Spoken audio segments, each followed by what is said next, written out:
안녕하세요, 여러분. 당금이들의 문학클럽에 오신 것을 환영합니다. 와! 안녕하세요. 오늘 DJ를 맡은 라피입니다. 오늘은 특별히 문학 전공인 당금이들과 함께 교양을 채워보는 시간을 가질 예정입니다. 말 그대로 여러분들은 문학클럽에 오신 겁니다. 따라서 오늘은 문학을 주제로 다양한 질문을 던지고 대답해 보도록 하겠습니다.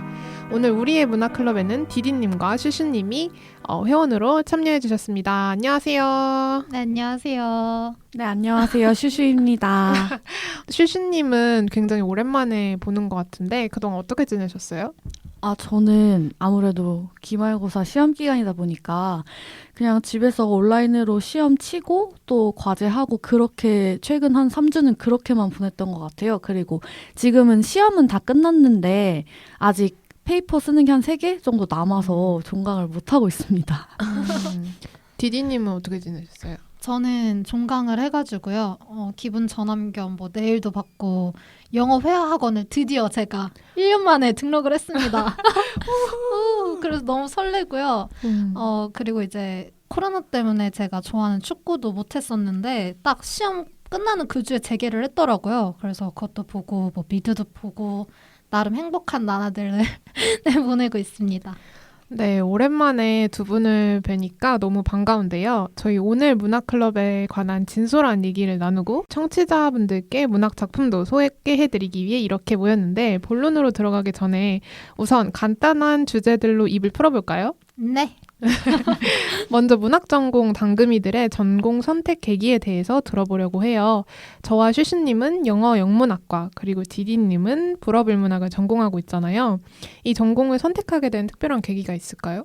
일단 저부터 얘기를 하자면 정말 솔직하게 저는 원래 영문과를 가고 싶었어요. 근데 타 대학교의 영문과 면접이 겹쳐가지고 이제 불문과랑 동문과랑 고민하다가 여기로 온 건데 근데 일단 과가 달라도 제가 항상 생각을 했던 게 어렸을 때부터 언어 공부하는 걸 너무 좋아했어가지고 만약에 영문과를 못 가더라도 어문과로만 진학을 하자 이 생각을 했어가지고 나름 만족하면서 또 제2 외국어를 배우는 거니까 또 재미나게 보내고 있습니다.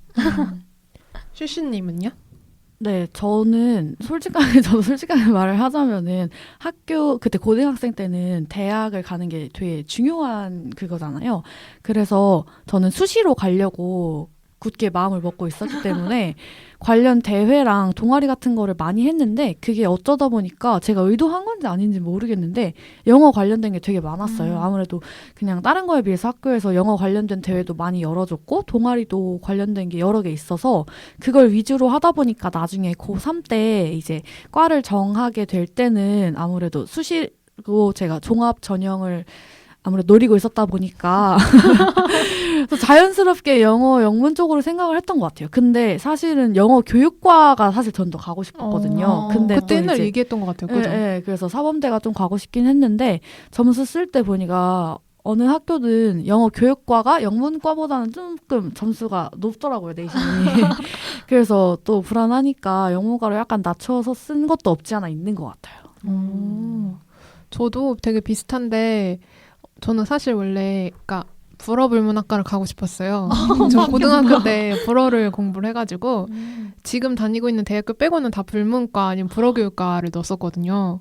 저랑 완전 정반대네요. 네, 정반대요. 그래서 심지어 지금 다니고 있는 학교는 프랑스 과가 없어서 그냥 영어 영문을 넣었는데 덜컥 돼가지고 그래가지고 근데 막상 붙으니까 영문과를 가게 되더라고요. 왜냐면 프랑스에서 살다 온 친구들이 많을 것 같아서 저는 거기 경쟁력이 전혀 없을 것 같아서 그래서 저는 살짝 영문으로 빠져서 그런 계기로 지원을 하게 됐는데 다들 나름의 계기가 있으시군요. 네. 그러면 지금 학교에서 배우는 불문 그리고 영문에 대해서 만족을 하시는지 아니면 생각보다 별로였다. 이건 좀 뭐 달랐다 싶은 게 있으셨는지. 저는 우선 아쉬웠던 점을 먼저 얘기하자면 이게 영어 영문학이 말 그대로 뭐 영어로 된 작품, 문학 작품을 배우는 거잖아요. 그래서 저는 사실 영어 실력, 회화 실력을 늘릴 수 있는 계기가 많이 없더라고요. 물론 관련된 수업이 있긴 한데 뭐 영어로 발표하고 토론하고 이런 거 있긴 한데 되게 적어요. 그런 게 되게 적고 일단은 그냥 무조건 작품 배우는 거라서 그 부분이 좀 아쉬웠고 또 만족하는 점은 어쨌든 이게 원서를 읽고 계속 영어로 된 책을 읽는 거잖아요. 시나 이런 거를 계속 읽는 게 자기 개발을 위해서 필요하다고 생각을 하는데 제가 만약에 영문과가 아니었다면 이런 거를 계속 하고 싶었을 것 같아요. 원서를 좀 읽고 싶다. 뭔가 괜히 그런 욕심이 들었을 것 같은데 자기 개발을 이런 식으로 하고 싶었을 것 같은데 저는 이게 전공이니까 이거를 억지로라도 계속 해야 되는 거잖아요. 근데 그 부분이 저는 마음에 드는 것 같아요. 계속해서. 강제로 하는 거. 그러니까 원서를 읽고 하는 게 어쨌든 자기 개발에 도움이 되는데 이걸 전공으로 하는 느낌? 약간 하고 싶었는데 마침 전공이. 맞아. 저는 반전이 있을 줄 반전이네요. 왜냐면 자기 개발로 하면은 보통 취미를 직업으로 가지면 맞아요. 그게 일이 되니까 만족도가 떨어지는데 그럼 만족을 하시는 거죠. 네, 약간 특이한 것 같긴 한데 네, 저는 이 부분이 좋은 것 같아요. 디디님은요? 저는 일단 제가 기대했던 거는 아까도 말씀드렸지만 언어에 되게 관심이 많다 그랬잖아요. 그래서 이제 프랑스어랑 뭐 영어의 관계성 아니면은 유럽이 공통적으로 가지고 있는 문화 기반 이런 거에 대해서 공부할 생각이 되게 설레기도 하고 좋았는데 그거에 대해서 약간 달랐던 점은 프랑스어는 문화학과긴 하지만 약간 문학에 대해서 공부할 수 있는 게 모르겠어요. 제가 2학년이어서 아직 수업을 많이 안 들어봐서 그런 건지 모르겠지만 문학 수업을 제가 아직까지 막 엄청나게 많이 들어봤다든가 그건 아직 아니어가지고 그게 좀 제가 기대했던 거랑 달랐고 무엇보다 가장 어려운 점은 발음하기가 정말 힘들다. 정말 제가 사실은 외국어 공부를 하면서 발음에 대해서 뭔가 자신감이 떨어진다든가 그런 적은 없었거든요. 근데 진짜 불어는 다르네요. 그래서 그건 좀 힘들었어요. 저도 그러니까 영문학을 공부를 하고 했는데 저는 사실 영문학 공부할 때 약간 고등학교 문학 시험 보는 것 같다는 느낌을 많이 받았거든요. 시험 볼 때? 그러니까 뭔가 창의성을 발휘해서 답안을 작성하는 것보다는 수업 시간에 배운 내용을 외워서 시험 볼 때 다 한 번에 다 쓰고 나와야 되는 그런 느낌이 있어서 저는 생각했던 것보다 그렇게 만족도가 크진 않았던 것 같아요. 뭔가 토론하는 수업 같은 거는 얘기하면서 재미가 있지만 뭐 교수님이 일방적으로 수업을 하시는 이론 수업 같은 경우에는 좀 만족도가 떨어졌던 것 같고 네, 그랬던 것 같네요. 근데 같이 뭐 영화가 있으면 영화를 같이 보면서 얘기할 수 있고 뭐 드라마로 나왔다 그럼 그 드라마도 볼 수 있고 해서 그런 점은 또 재미있었던 것 같기도 하고. 맞아. 제가 또 생각난 게 있는데 들었던 수업 중에 아까 뭐 토론하고 발표하고 이런 게 있었다 했잖아요. 근데 그 수업에서 제가 깜짝 놀란 게 제가 여대인데 그 교실에 남자분이 계시는 거예요. 그래서 뭐지 했는데 알고 보니까 저희 학교로 교환학생 온 외국인 남자분이셨어요. 그래서 그 수업을 하는데 처음에 둘이서 발표를 해야 하는 그런 과제가 있었는데 저랑 그 친구랑 어쩌다 된 거예요. 그 외국인 남자분이랑. 그래서 되게 엄청 밝고 에너지가 좋아서 같이 열심히 으쌰으쌰 해서 막 그 친구 기숙사 가서 같이 막 연습하는 거 봐주고 이렇게 한 명씩 나가서 이렇게 발표 연습하고 막 피드백 해주고 이런 식으로 했었거든요. 근데 그 수업에서 그 친구뿐만 아니라 외국인 친구들이 되게 많았어요. 유독. 그래서 그 수업은 좀 만족도가 되게 높았던 게 뭐 서로 막 토론 같은 것도 했고 영어로 토론도 했고 발표도 2번 정도 했고 그래서 영어도 되게 많이 쓰게 됐고 다 그리고 뭔가 하나가 되는 분위기? 약간 그런 수업들이 가끔 있지 않아요? 맞아요. 다 약간 수업이 힘들거나 막 이러면은 그거를 같이 으쌰으쌰 해서 하는 분위기였어가지고 그 수업은 제가 들었던 전공 수업 중에서 가장 뭔가 실용적이고 의미 있었던 것 같긴 합니다. 저도 사실 그런 게 좋아가지고 영어 회화학원을 등록을 한 거거든요. 아니 영어를 좋아하긴 하는데 그러니까 우리가 지금까지 배웠던 건 수능 영어 약간 이런 거잖아요. 그러니까 실생활 영어랑은 거리가 약간 먼. 그래서 그걸 좀 향상시키고 싶어서 영문과도 가고 싶고 이랬는데 어쨌든 과가 지금 불문과를 왔고 그래서 지금 슈슈님 말을 들으니까 더더욱 학원을 열심히 다녀야겠다는 생각이 드네요. 네. 그러면은 이제 만족한 점이랑 좀 아쉬웠던 점 모두 한번 얘기를 들어봤는데 한 가지 더 궁금한 게 있습니다. 다들 작품 공부하실 때는 어떤 식으로 하시나요? 저는 맨 처음에 그 작품 공부할 때 감이 잘 안 잡혔거든요. 그래서 다른 분들은 어떻게 공부하시는지 항상 궁금했어요. 네, 공부 꿀팁 같은 게 있으신가요? 저는 일단 시간이 있을 때와 없을 때 차이가 굉장히 큰 것 같아요. 예를 들어서 뭐 시험을 앞두고 벼락치기를 한다 하면은 일단 무조건 번역본을 일단 찾습니다. 어쩔 수 없어요. 슈슈님 번역본이군요. 저는 영화를 찾습니다. 어쩔 수 없어요. 이건 왜냐면 점수와 학점이 달린 맞아요. 문제이기 때문에 맞아, 제가 맞아. 이렇게 여유롭게 할 수가 있는 부분이 아니기 때문에 일단은 번역본을 무조건 찾아요. 근데 보통은 나오더라고요. 보통은 누가 잘 정리를 해주시더라고요. 그리고 되게 친절하게 이렇게 워드 파일에다가 정리를 해주시는 분들도 있고 해서 우선은 이제 이렇게 두 개를 놓는 거죠. 그 원어로 된 것과 그리고 번역본을 이렇게 두 개를 보고 이렇게 왔다 갔다 하면서 눈으로 이렇게 하고 그렇게 빠르게 보면서 뭔가 중요한 것 같은 부분을 일단 하이라이트를 하는 것 같아요. 뭔가 시험 때 이 부분을 써야 될 것 같다? 그러니까 특히 막 소설 같은 거는 좀 기니까, 그러니까 저도 그러니까 강의를 우선 듣고, 근데 교수님이 강의해 주실 때 그 소설이 길면은 그 처음부터 끝까지 다 해주시지 않고 이렇게 포인트만 해주시잖아요. 그래서 딱 처음부터 이렇게 읽다가 이 부분 수업 때 들었던 그 부분 같다. 뭔가 교수님이 이 부분에서 얘기를 많이 한 것 같다. 한 부분을 좀 이제 거기에 좀 하이라이트를 하고 그런 식으로 공부를 하는 것 같고요. 그리고 이번에 약간 비대면이어서 사실 따로 정리를 하진 않았던 것 같아요, 이번에. 그러니까 손으로 필기를 따로 뭐 노트에다가 따로 정리를 하진 않았던 것 같고, 그러니까 정리를 하면 이제 워드로 좀 했던 것 같고, 이 부분 쓸 것 같다. 그리고 시간이 있을 때는 사실 시간이 있을 때가 많지는 않긴 했는데 일단은 저희 교수님이 항상 강조하시는 게 이 텍스트를 빠삭하게 읽어야 된다. 이걸 항상 강조를 하시더라고요. 텍스트를 자세히 읽는 것에서부터 이게 시작한다. 공부가 시작한다. 이렇게 하셔가지고 그렇게 하려고 노력을 하고 또 이제 배경 지식 같은 거를 많이 찾아보고 뭐 그 작가의 삶 이런 거를 깊게는 보지 않더라도 어느 정도 파악을 하고 이제 작품을 꼼꼼하게 읽으려고 노력을 합니다. 노력을 합니다. 저는 오히려 시간이 없을 때 있을 때가 다른 건 아니지만 저는 시간이 없을 때 오히려 슈슈님이 하신 것처럼 막 이렇게 배경 지식이나 이런 걸 다 찾아보는 편이에요. 그 일례로 제가 얼마 전에 영국 이제 엘리자베스 2세 여왕과 다이애나 비에 관한 그거를 읽고 이제 하는 수업이 있었는데 뭔가 그냥 한국어로 봐도 이해가 안 되는 남의 나라 역사를 영어로 보려면 더 머리가 아프잖아요. 그래서 그럴 때 제가 일단 그 영국 왕가 배경을 다 검색을 했었어요. 그 다음에 다이애나 비는 어떤 집의 출신이고 어떤 관계를 가졌고 이런 걸 다 알면 모르는 단어가 나와도 어느 정도 유추가 가능하더라고요.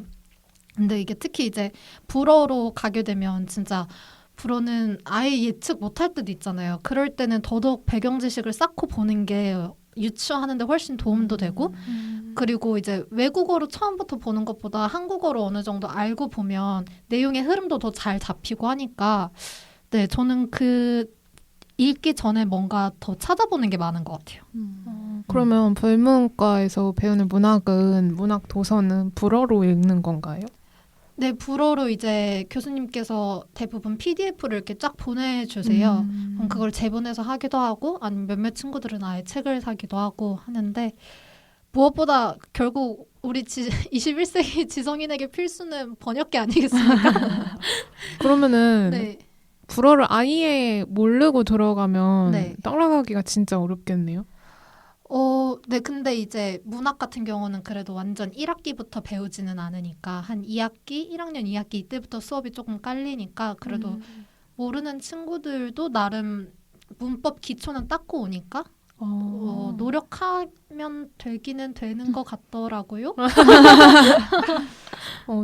저도 슈슈님이랑 좀 비슷한데, 일단 시간이 없으면 뭐 영화나 그 번역본을 일단 빠르게 찾아서 내용 전체 줄거리를 일단 이해를 하는 게 중요한 것 같고, 그리고 수업 시간에 교수님이 뭐 중요하다고 했던 부분들, 그 부분들은 따로 이제 뭐 예상 시험 문제를 만들어서 정리를 해서 이렇게 답안을 작성을 미리 해놓고, 그거를 외워가지고 들어가는 느낌으로 공부를 했던 것 같아요.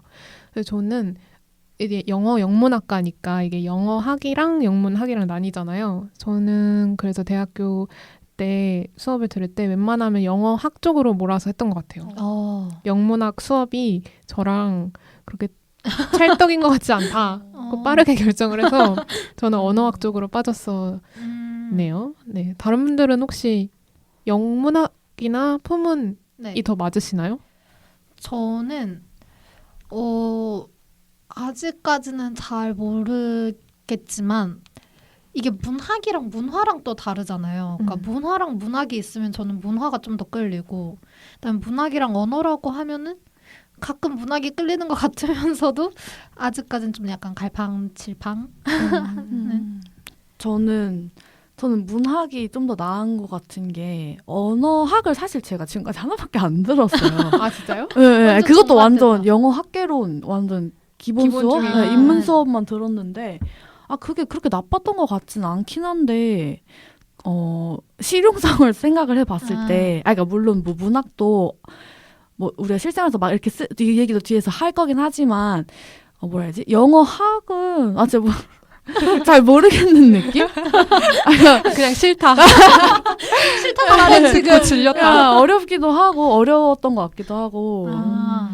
그러니까 문학은 좀 폭넓게 배울 수 있잖아요. 이 작품을 알면은 이 작가도 새로 알게 되는 거고, 이 작품의 이런 교훈도 새로 얻게 되는 거고, 뭐 이 여기에 깔려 있는 이런 역사와 문화도 이렇게 새로 접할 수 있는 건데, 다양한 작품을 접할수록. 근데 제가 영어학을 아직 많이 못 배워서 그런지 그런 걸 못 찾겠어요.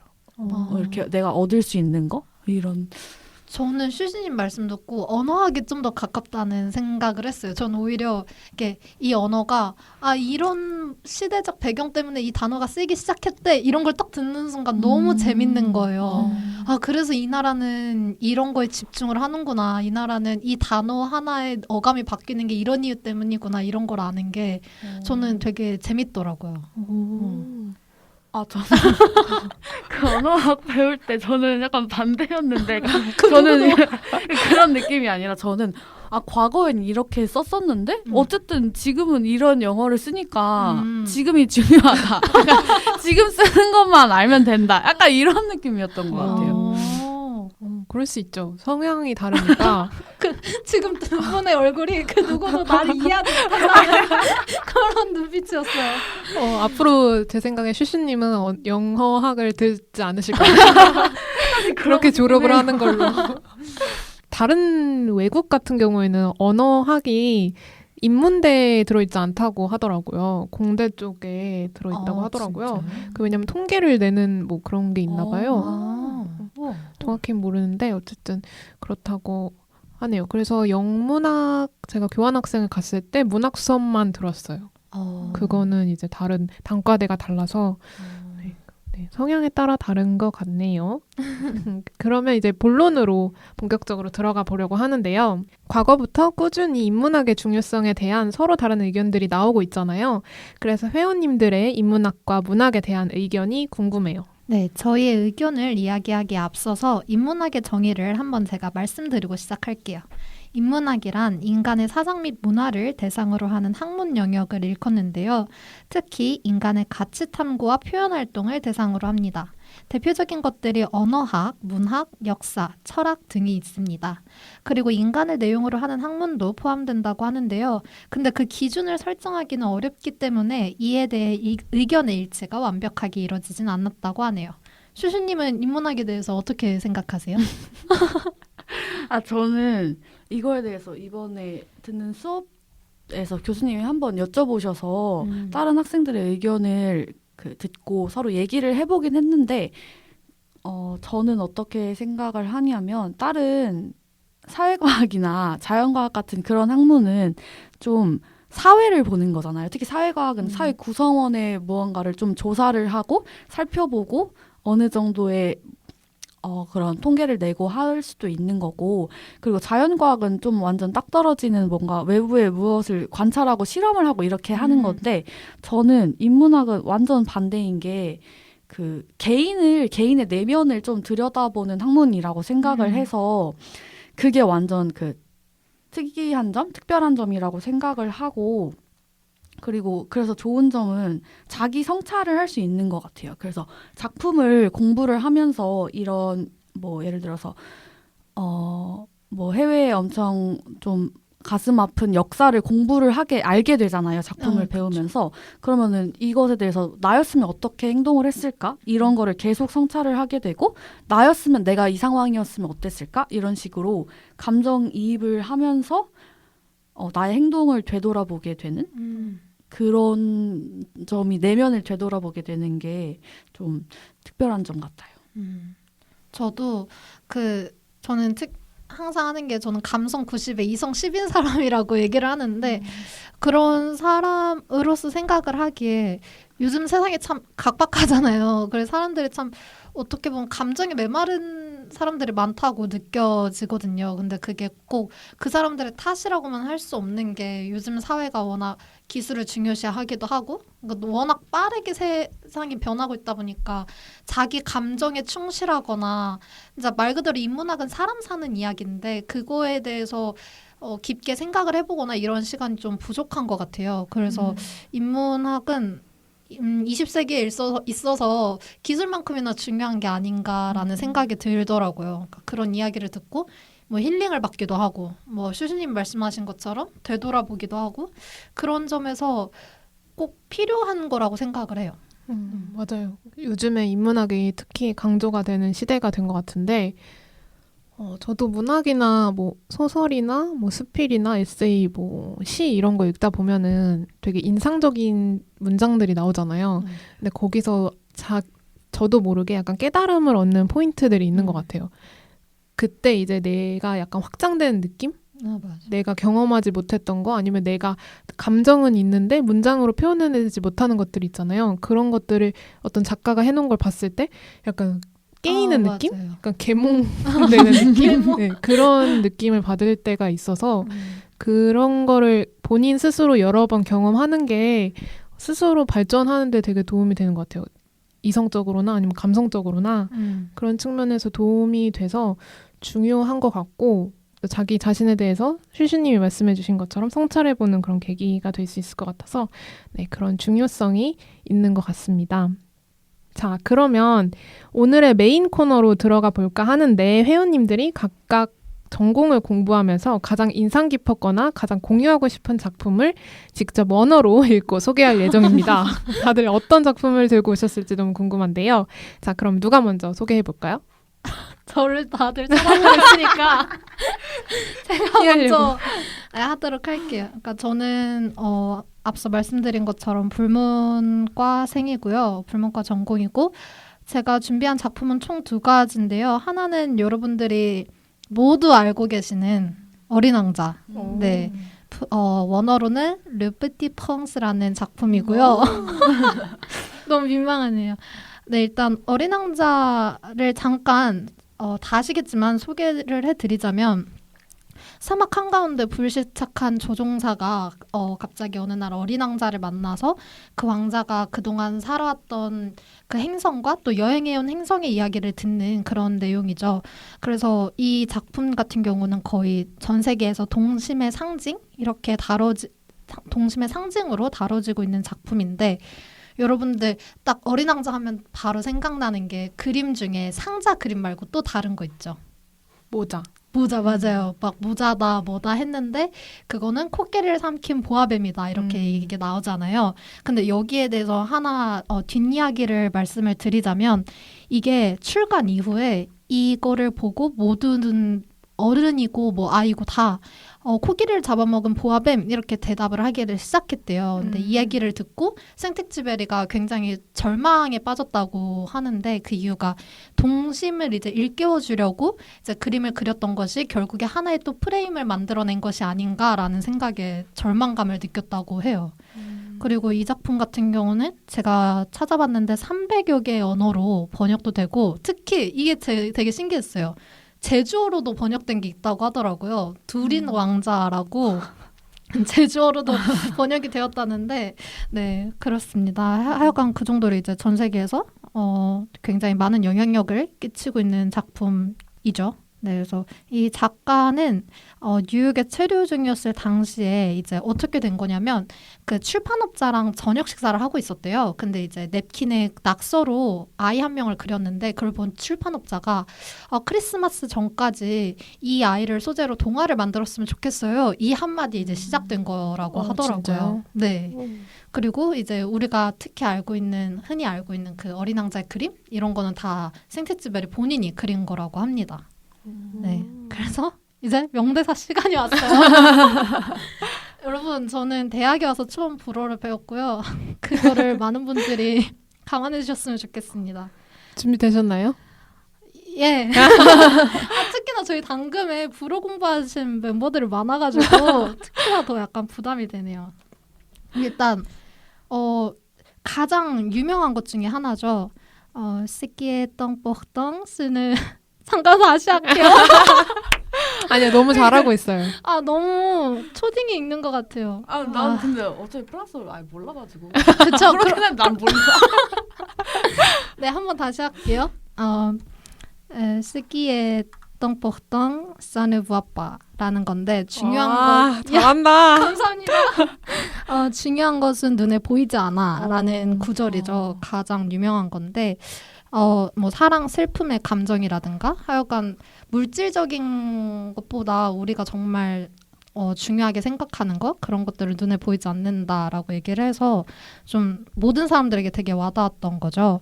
근데 그것보다도 제가 가장 인상 깊었던 구절은요. 이겁니다. Toutes les grandes personnes ont d'abord été des enfants, mais peu d'entre elles s'en souviennent. 라는 건데 이거는 이제 어른들은 누구나 처음엔 어린이였다. 그러나 그것을 기억하는 어른은 별로 없다라는 구절이에요. 그거 약간 개구리 올챙이적 시절 모른다. 네, 그렇죠. 네, 제가 이 구절을 굉장히 좋아하는 게 제가 이런 고민을 초등학교 때인가? 중학교 때부터 항상 해왔었어요. 저는 모르겠어요. 애늙은이일 수도 있는데 내가 지금 믿고 있는 이런 옳다고 하는 가치관들이나 이런 게 나중에 내가 현실에 치여 살면서 잊고 살게 되진 않을까. 난 그런 어른이 되지 말아야지라는 생각을 되게 어릴 적부터 항상 해오던 고민이라 상담 선생님이랑 상담할 때도 이 얘기를 했었어요. 그래서 상담 선생님이 디디야 너는 그걸 지금 무서워하는 거니? 이렇게 물어보시더라고요. 그래서 그쵸. 제가 그걸 혹시나 잊고 살까봐 이렇게 대답을 했던 적이 있거든요. 그래서 이걸 읽는데 내 마음이 너무 잘 드러났다라는 생각이 들더라고요. 그럼 디디님은 어렸을 때 했던 그런 고민 같은 거 기억나는 거 있으세요? 저요? 전 진짜 이상한 고민 별거 다 했어요. 막 뭐지? 내가 지금 잠들고 있는 사이에 내가 쓰레기 하나를 오늘 덜 버렸으면 지구온난화가 덜 진행되지 않았을까? 진짜요? 네, 막 그런 생각도 하고 진짜 별의별 이상한 고민도 많이 하고 뭐 그거나 이 구절에 관련돼서 이제 고민을 한 것 같은 경우는 이제 여기서 얘기하는 어른은 그거잖아요. 현실에 이제 찌들어 살면서 너무 돈이나 이런 데만 매몰돼서 사는 어른들을 얘기하는 건데 그런 사람들을 보면서 나도 저렇게 되면 어떡하지라는 생각을 되게 많이 했어요. 나는 내가 지금 꿈꾸고 있는 직업도 돈보다는 나의 행복을 위해서 이 꿈을 꾸고 있는 건데 어느 순간 그냥 나도 꿈 없는 연봉 얼마 받는 회사 직원이 꿈이 되고 그냥 그거에 지쳐서 살면 어떡하지? 약간 그런 고민을 많이 했었거든요. 그래서 그러지 말아야지라는 생각을 했었어가지고 이 구절을 가지고 왔어요. 그러면은 끝난 건가요? 그 구절은? 네, 그래서 어린 왕자에 대한 구절 소개 그거랑 제가 느낀 거는 일단 여기까지 짧게. 잘 들었습니다. 감사합니다. 어린 왕자는 약간 뭐 20살 때 읽을 때랑 21살, 2살 읽을 때 맞아요. 다르다고 하잖아요. 그 차이점을 느끼신 적이 있나요? 저는 어렸을 때는 그 행성 사람들에 대해서 그냥 왜 저러지? 그냥 안타깝다 이 정도로만 생각을 했거든요. 근데 그거를 제가 얼마 전에 한번 다시 읽었어요. 몇 주 전에.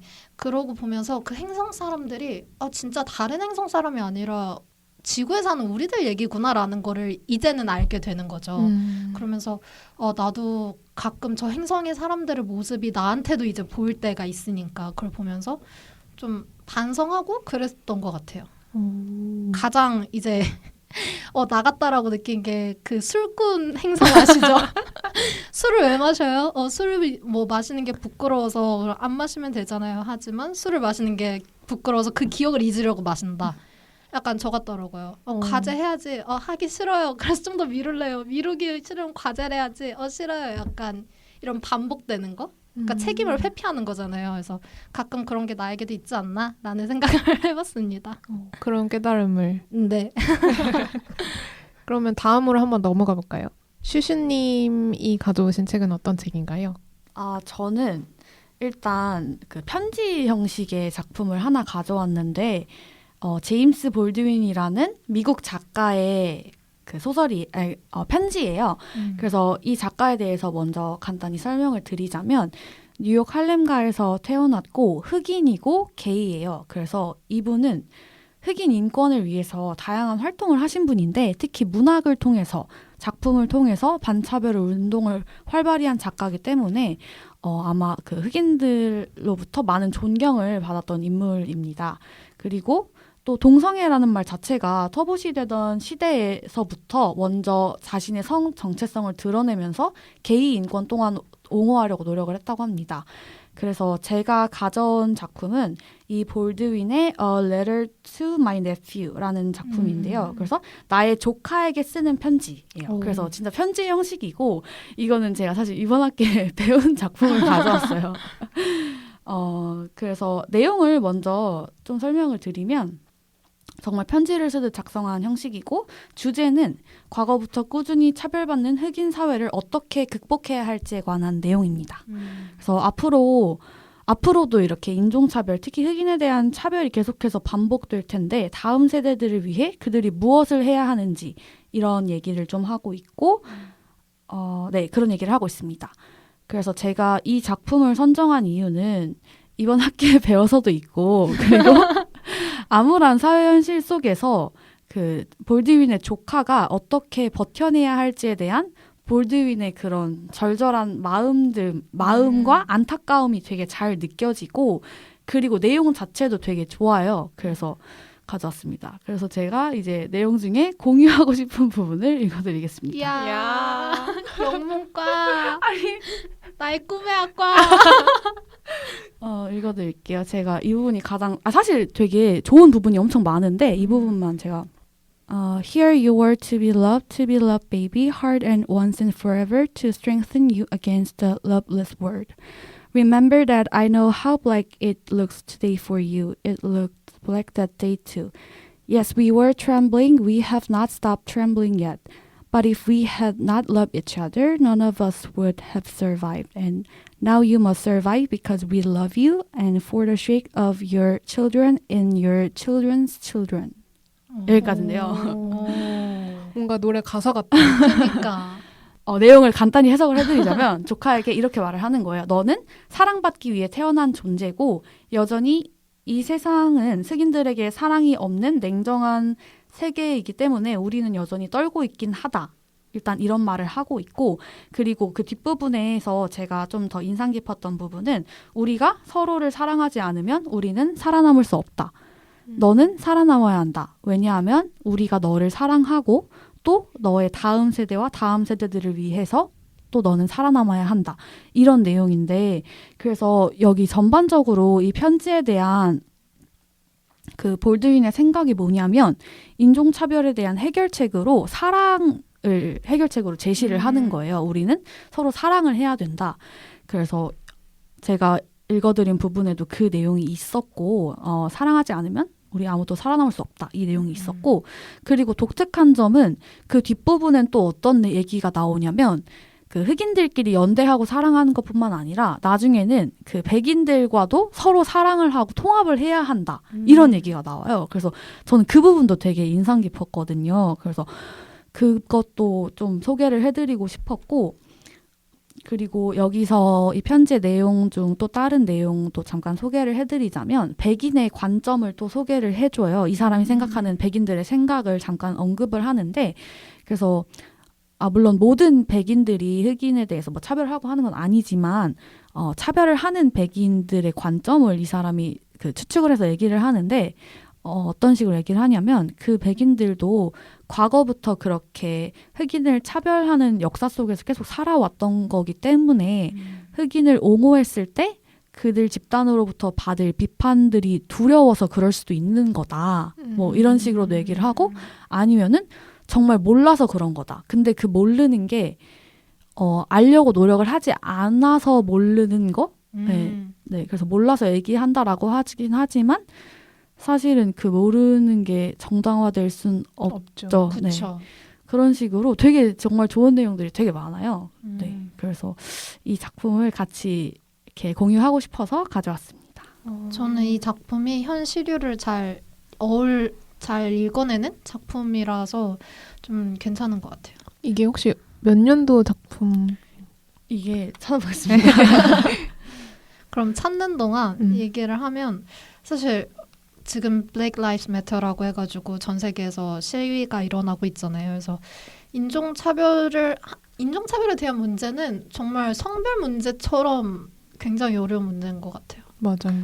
그러면서도 드는 생각이 저는 이번에 좀 씁쓸했던 게 이제 제가 뒤에 이야기하는 거랑도 좀 연관이 되긴 하는데 나름 뭐 어쨌든 코로나로 인해서 지금 아시아인들이 유럽에서 받은 차별이 굉장히 많잖아요. 근데 그 상황에 대해서는 사실 우리만 아시아인들만 붕괴했지 함께 백인이나 흑인들이 함께 붕괴해서 시위를 하거나 이러진 않았잖아요. 근데 물론 흑인 인종차별 받는 것도 물론 정말 잘못된 거지만 그 한 번의 사건으로 인해서 지금 전 세계가 거의 특히 유럽 쪽이 하나가 돼서 인종차별 철퇴 운동을 하면 안 된다 이렇게 운동을 하는데 그거에 대해서 약간의 모순을 느끼면서 좀 씁쓸함도 함께 느꼈던 것 같아요. 어떻게 보면 흑인보다도 유럽 쪽에선 더욱더 소수민족이 이제 동양인이고 하니까 목소리가 더 작아서 그런 운동이 커지지 않는 것도 있을 수는 있겠지만 동양인으로서 그런 상황을 바라보면 좀 씁쓸하기도 많이 씁쓸하죠. 그렇죠. 참 어려운 것 같아요. 네. 네, 작품 찾아봤는데 1960년대라고 합니다. 사실 이거 당장 어제 썼다고 해도 믿을 것 같아요. 그러니까요. 그만큼 현재도 그런 인종차별이 많이 일어나고 있다는 생각이 드는데 저도 디디님 말씀해주신 것처럼 편지 내용을 들으면서 뭔가 감정이입을 하게 되는 것 같아요. 맞아요. 제가 뭐 외국인한테 차별을 받았던 그런 경험들을 떠올리게 되는데 아시아인들은 외국에 나가면 뭐 중국인이라는 그런 차별을 많이 받잖아요. 중국인이라고 아시아인들은 다 중국인으로 이렇게 치부해버리는 그런 차별을 많이 받는데 그래서 저도 항상 그 생각을 했던 것 같아요. 쟤네는 진짜 몰라서 그냥 그래 몰라서 그러는 걸 거야 라고 생각을 했던 게 문득 떠올랐어요. 맞아요. 그리고 예전에는 그래 몰라서 그럴 수도 있지라는 생각을 어느 정도 해봤는데 요즘 점점 드는 생각은 그것만으로 이 상황을 그냥 넘어갈 수 있는 건 아니라고 생각이 들더라고요. 그 사람들이 알려고 하지 않는 이상 이 역사는 계속돼서 반복될 거니까. 그래서 제가 이 얘기를 계속 쭈슈님 이야기도 듣고 그리고 요즘 시위 운동을 보면서 듣는 생각은 어느 날에는 전 세계 인종도 동양인의 인종차별을 위해 함께 싸워주는 날이 오지 않을까. 그게 내가 젊은 지금 이 시절은 아니더라도 내 아기가 나중에 태어날 수도 있잖아요. 그러니까 그 아기들이 살아가는 때는 동양인을 위해서도 함께 싸워주는 날이 왔으면 좋겠다는 생각을 좀 했어요. 요즘 하고 있어요. 그렇죠. 뭐 인종이 사실 뭐가 중요하겠어요. 그러니까요. 사람이라는 게 다 같이 중요한 사실인데 그게 좀 안타까운 것 같아요. 그 맞아요. 인종 때문에 차별이 생긴다는 게. 맞아요.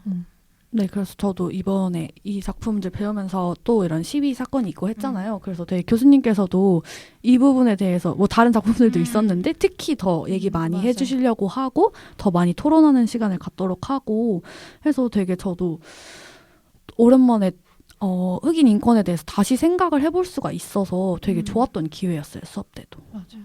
진짜 배우는 게 많을 수업이었을 것 같네요. 그 아까 슈슈님이 이제 하셨고 제가 2권을 준비해왔다고 했잖아요. 저도 현 시류를 읽는 책을 하나를 가져왔는데 이 흑인 인종차별 시위 전에 가장 큰 이슈였죠. 코로나. 네, 그 코로나 바이러스에 관련돼서 까미죠. 까미가 쓴 작품 페스트를 가지고 왔어요.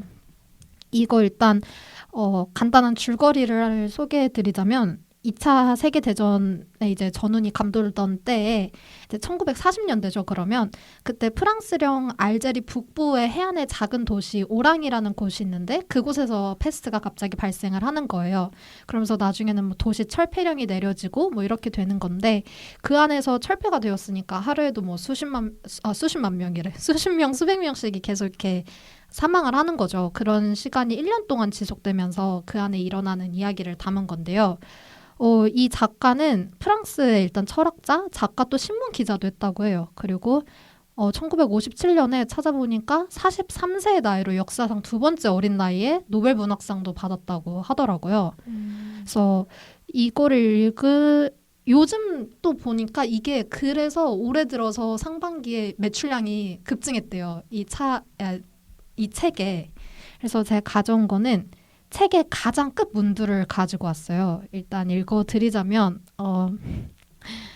Ce que l'on apprend de mieux des fleurs, c'est qu'il y a dans les hommes plus de choses à admirer que de choses à mépriser. 라는 감사합니다. 라는 문장인데요. 이거는 재앙의 소용돌이 속에서 배운 것만이라도 즉 인간에게는 경멸해야 할 것보다는 찬양해야 할 것이 더 많다는 사실만이라도 말해두고 싶었다라는 거예요. 이게 이제 좀 더 한국어로 뒤에 이야기를 조금 더 읽어드릴게요. 그리고 그는 이 연대기가 결정적인 승리의 기록일 수는 없다는 것을 알고 있었다. 왜냐하면 그는 그 기쁨에 들떠있는 군중이 모르고 있는 사실, 즉 패스트균은 결코 죽거나 소멸하지 않으며 그 균은 수십 년간 가구나 옷 가지들 속에서 잠자고 있을 수 있고 또 방이나 지하실이나 또 트렁크나 손수건이나 낡은 서류 같은 것들 속에서 꾸준히 살아남아 언젠가는 인간들에게 불행과 교훈을 가져다 주기 위해 또다시 저 쥐들을 흔들어 깨워 어느 행복한 도시로 그것들을 몰아넣어서 거기서 죽게 할 날이 온다는 것을 알고 있기 때문이다. 이러고 이 책이 끝나요.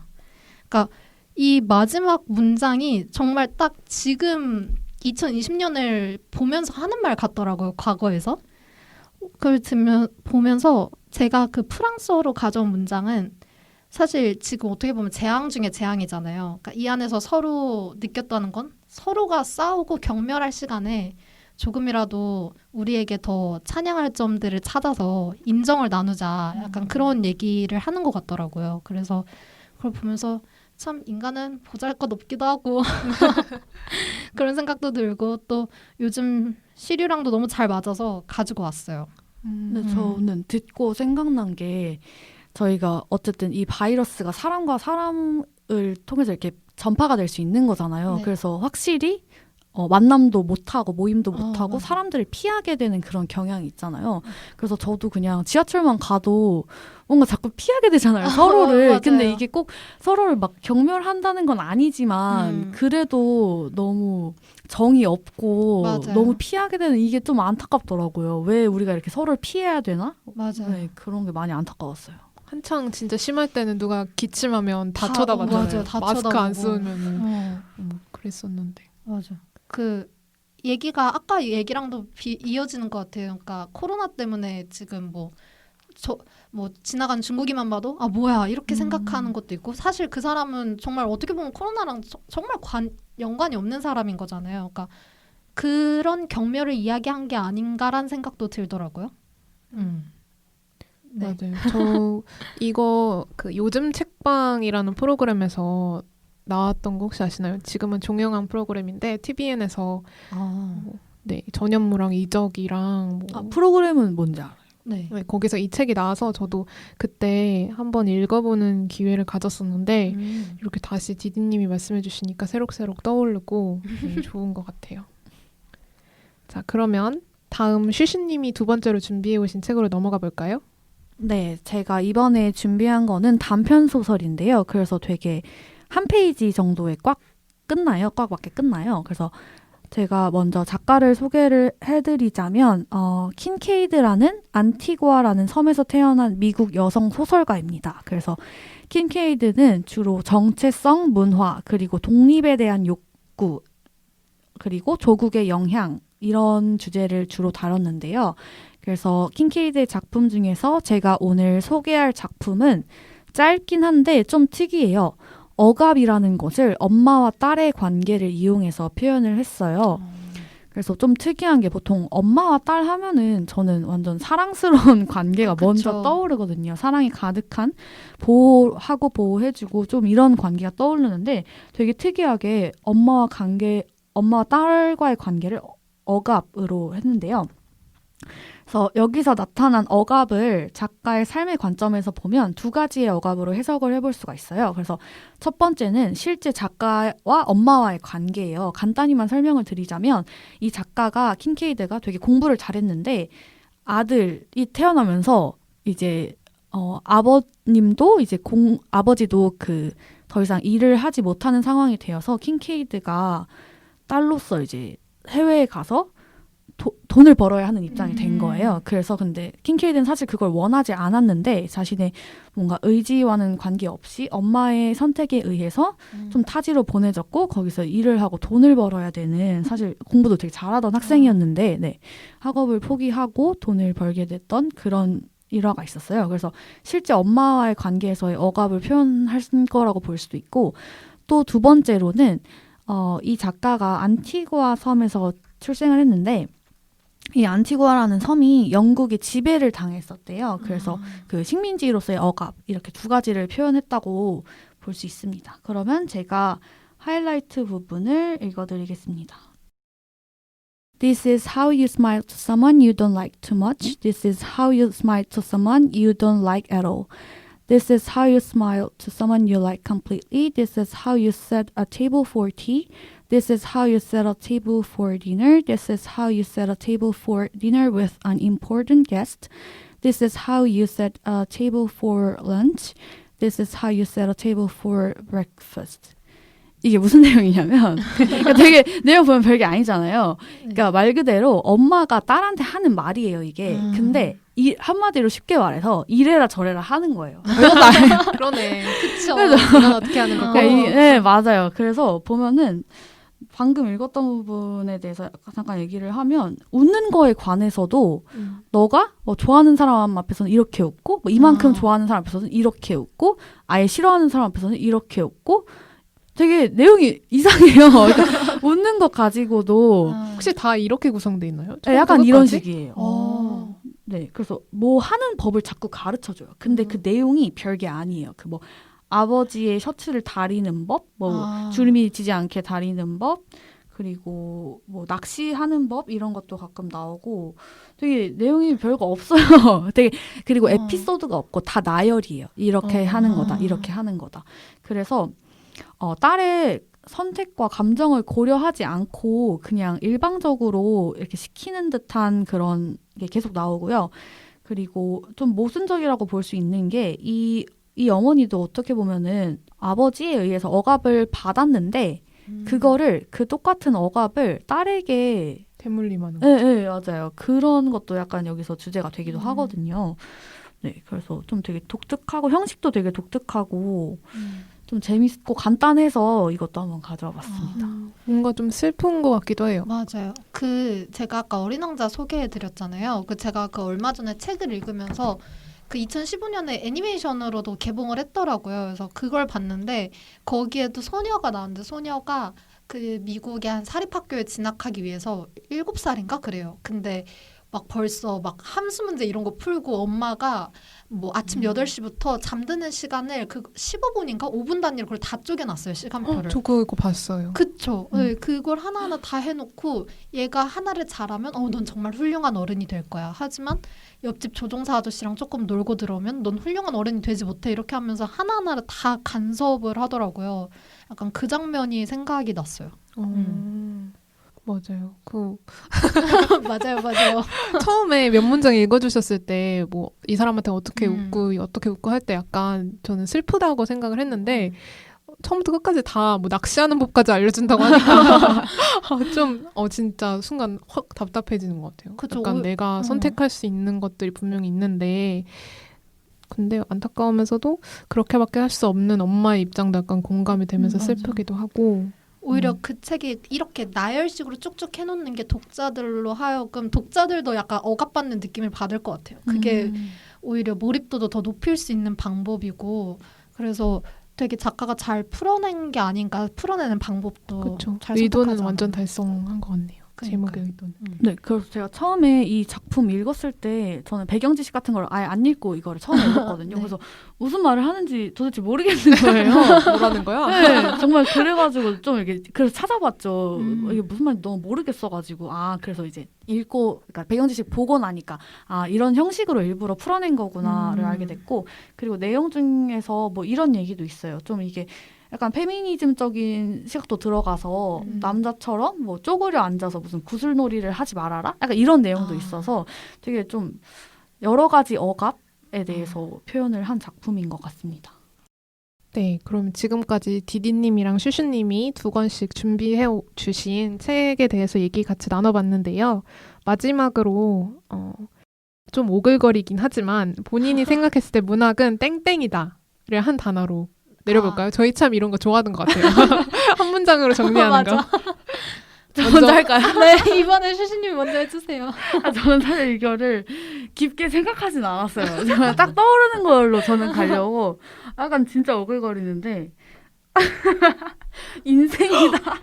나랑 똑같아. 이거 사람 사는 거 다 생각하는 거. 역시 우리 왜냐면- 통했어. 그러니까 이것도 제가 가장 최근에 배운 작품이랑 관련이 있긴 한데 뭐 안티고네라는 되게 고전적인 작품이 있는데 그런 거 보면은 항상 좀 권선징악이 나오잖아요. 그래서 네. 거기에서 그냥 남주라고 표현을 할게요. 남주라고 하긴 웃기지만 그 남주가 되게 여성에 대한 비판적인 말들을 하고 비하를 되게 많이 하고 여성에겐 절대 질 수 없다. 지더라도 나는 남자한테 진다. 약간 이런 대사가 있어요. 근데 결국에는 그 존재가 그 여주에 의해서 좀 몰락을 하고 완전히 망해버린단 말이에요. 그래서 약간 이런 권선징악 같은 것도 있고 그리고 또 문학 배우면은 그 역사를 알고 문화를 알 수 있잖아요. 그래서 뭐 여러 가지 의미에서 저는 인생이다라고 인생이 떠오르더라고요. 인생이라는 단어가. 디디님은? 저는 아까도 한번 얘기했는데 문학은 사람 사는 이야기다라고 내려봤어요. 그러니까 말 그대로 우리가 사는 이야기를 그려낸 거잖아요. 그래서 뭐 과거의 이야기를 그려낸 것도 있고 현재 이야기를 그려낸 것도 있고 혹은 미래 이야기를 그려낸 것도 있는데 좀 오글거릴 수도 있어요. 왜냐면 제가 준비해왔거든요. 뭐냐면 과거 이야기를 통해서 현재의 나를 되돌아볼 수 있고 또 현재 이야기를 통해서 미래를 기대할 수 있으며 또 미래 이야기를 통해서 우리가 미래를 준비할 수 있다라는 생각이 들더라고요.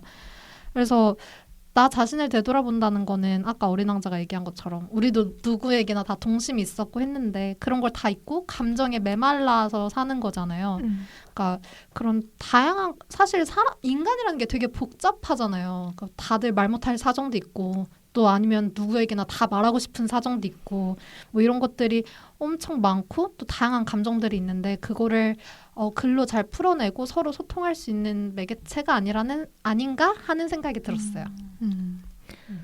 네. 네, 준비해주신 문학은 땡땡이다. 까지 잘 들어보았는데요. 사실 많은 사람들이 문학의 가치와 중요성을 간과하지만 문학 클럽을 통해서 저도 제 전공에 대해서 같이 깊이 있게 성찰해볼 수 있어서 의미 있었던 시간인 것 같습니다.